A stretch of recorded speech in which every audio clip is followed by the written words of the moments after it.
Anda kembali di Kabar Petang, kita lanjutkan dialog. Saya ingin ke Kang Bima Arya. Kang Bima, sejauh ini Bogor sebagai kota penyangga artinya setuju dengan akan adanya PSBB total di Jakarta sehingga akan ada pertemuannya seperti apa hasilnya, kesepakatannya? Ya, saya kira bukan setuju atau tidak setuju. Setiap daerah kan punya persoalan, punya tantangan masing-masing. Ya, yang penting adalah begini. Pertama, kebijakan itu baik sekali apabila dikomunikasikan, dikoordinasikan, belum itu diputuskan.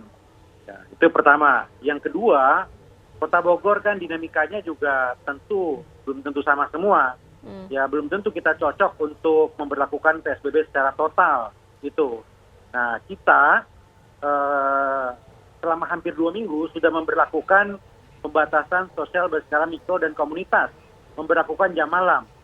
Dan ini berhasil menurunkan status dari zona merah ke zona oranye gitu, tanpa PSBB total gitu ya. Jadi ada restriksi aktivitas warga yang ketat, baik di tingkat kota di atas jam 6 malam, ini adalah shock terapi buat warga, dan ada penguatan peran wilayah. Itu cara kami di Bogor. Dan tentunya kita harus evaluasi dulu apakah ini sudah berhasil baik atau tidak. 1-2 hari akan kita putuskan begitu. Pak Bima. Tadi kami rapat koordinasi dengan Pak Gubernur Jakarta dan Gubernur Jawa Barat, dan kami belum menangkap sebetulnya detail dari rencana PSBB total yang disampaikan oleh Pak Gubernur. Jadi Pak Gubernur pun tadi masih meminta masukan dari kami, wilayah yang berbatasan dengan Jakarta. Begitu kira-kira tadi. Pak Bima, kalau untuk gambaran hasilnya, Pak Bima, mengenai kemarin ada penjelasan bahwa sudah ada aturan PSBB total, kecuali 11 sektor vital yang tetap diberlakukan. Namun apakah ada penjelasan mulai dari kegiatan usaha makanan, tempat hiburan, belajar, mengajar, tempat ibadah dibatasi? Ada penjelasan itu yang keluar langsung dari Pak Anies Baswedan yang disampaikan kepada kepala daerah lainnya? Nggak ada. Tadi Mas Anies lebih banyak mendengar dari kita semua. Jadi Pak Gubernur tadi sampaikan bahwa kondisi Jakarta sudah darurat, kira-kira begitu. Rumah sakit mungkin nggak nampung, kira-kira begitu. Jadi harus ada kebijakan yang drastis. Tapi kemudian meminta masukan dari kami, keadaan kami bagaimana. Jadi benang birunya di antara semua wilayah itu sama, bahwa semua terjadi lonjakan. Tetapi ada yang kemudian mengetatkan dan ada yang seperti Bogor, kami memberlakukan jam malam. Kira-kira begitu. Tapi detail sendiri belum ada. Seperti tadi saya tanyakan kepada Pak Gubernur, bagaimana, apakah ada pembatasan keluar masuk lagi, surat izin keluar masuk. Pak Gubernur belum. Karena Pak Gubernur masih akan rapat dengan kementerian terkait pada hari Sabtu nanti. Jadi kami masih menunggu ini. Hari Sabtu, Gubernur Jakarta akan koordinasi dengan pemerintah pusat. Hari Senin kemungkinan kita dijadwalkan lagi untuk berkoordinasi sehingga arahnya akan lebih jelas setelah hari Senin nanti.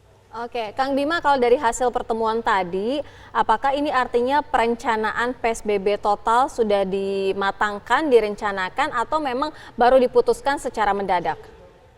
Saya kira kalau lihat dari paparan dari Pak Gubernur, kemudian dokumen yang beredar, itu sudah disiapkan. Tetapi apakah itu sudah dikoordinasikan dengan pemerintah pusat dan kementerian?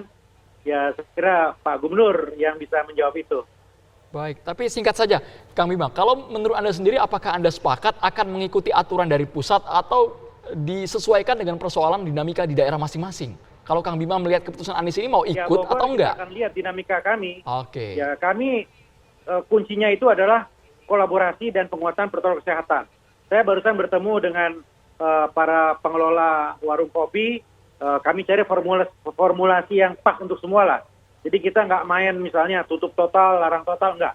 Kita dengarkan maunya warga seperti apa, kita cari titik temunya, dan kuncinya adalah kita perkuat protokol kesehatan dengan kesepakatan bersama, pengawasan bersama.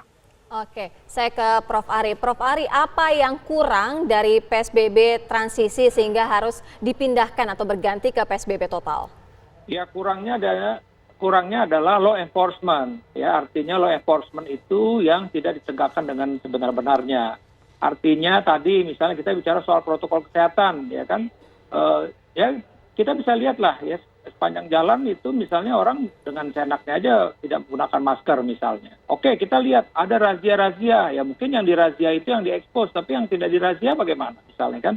Nah, kemudian juga misalnya masalah ganjil genap gitu ya, ganjil genap kan berdampak kepada transportasi, moda transportasi menjadi oke, diatur di dalam kendaraan tersebut nggak terlalu penuh, tapi ketika menumpuk di tempat-tempat menjelang di halte-halte itu tuh juga meningkat begitu ya. Kemudian kita bicara lagi misalnya pada malam lah ya di kaki lima misalnya ya, kita bisa lihat lah habis maghrib itu ya seperti tadi, oke lah kalau di restoran-restoran cukup ketat misalnya menjaga jarak, physical distancing, kemudian juga bagaimana diatur jumlah yang ada di situ keluar masuknya. Tapi kalau bagaimana di kaki lima kan itu tidak terjadi gitu loh. Jadi secara umum menurut saya terus terang saja ini kami juga sudah bilang 2 minggu yang lalu, waktu itu sempat juga berdiskusi dengan Pak Wakil Gubernur kan dalam satu media, saya bilang Pak Gubernur jalan-jalan deh lihat ke IGD rumah sakit itu sekarang. Apalagi sekarang lebih parah lagi, menumpuk itu pasien-pasien COVID, nggak dapat tempat di ruang-ruang ICU. Itu yang perlu kita sadari. Akhirnya bagaimana? Ya dokter jadi korban, perawat jadi korban. Jadi tolong nih buat bapak-bapak sekalian yang memang ingin mengetahui permasalahan, datang itu ke gawat-gawat darurat, rumah sakit RSUD, ya terserah lah, ambil aja RSUD yang ada di Jakarta, kemudian juga rumah sakit umum pusat juga, kita bisa lihat begitu. Dan kemudian kan juga satu lagi, bahwa sekarang juga sudah di warning nih kapasitas kuburan ya Tegal Alur itu juga sudah mulai penuh gitu loh. Itu yang menjadi petanda dong. Ini kan berarti korban meninggal berjatuhan terus ya kan. Kemudian pasien-pasien juga semakin banyak, angka kita seribuan terus, dan yang juga menjadi buat kita miris adalah yang terjadi sekarang ini Prof. Ari. Baik, Prof. Ari, ini kan tarik ulurnya semakin alot, Prof. Ari. Jadi versi Anda harus law and enforcement-nya harus terus diberlakukan. Kita sudah bergabung juga ini dengan Wali Kota Tangerang Selatan, ada Ibu Airin Rahmi. Sesaat lagi kita akan berbincang. Usai jeda berikut ini hanya di Kabar Petang, pemirsa.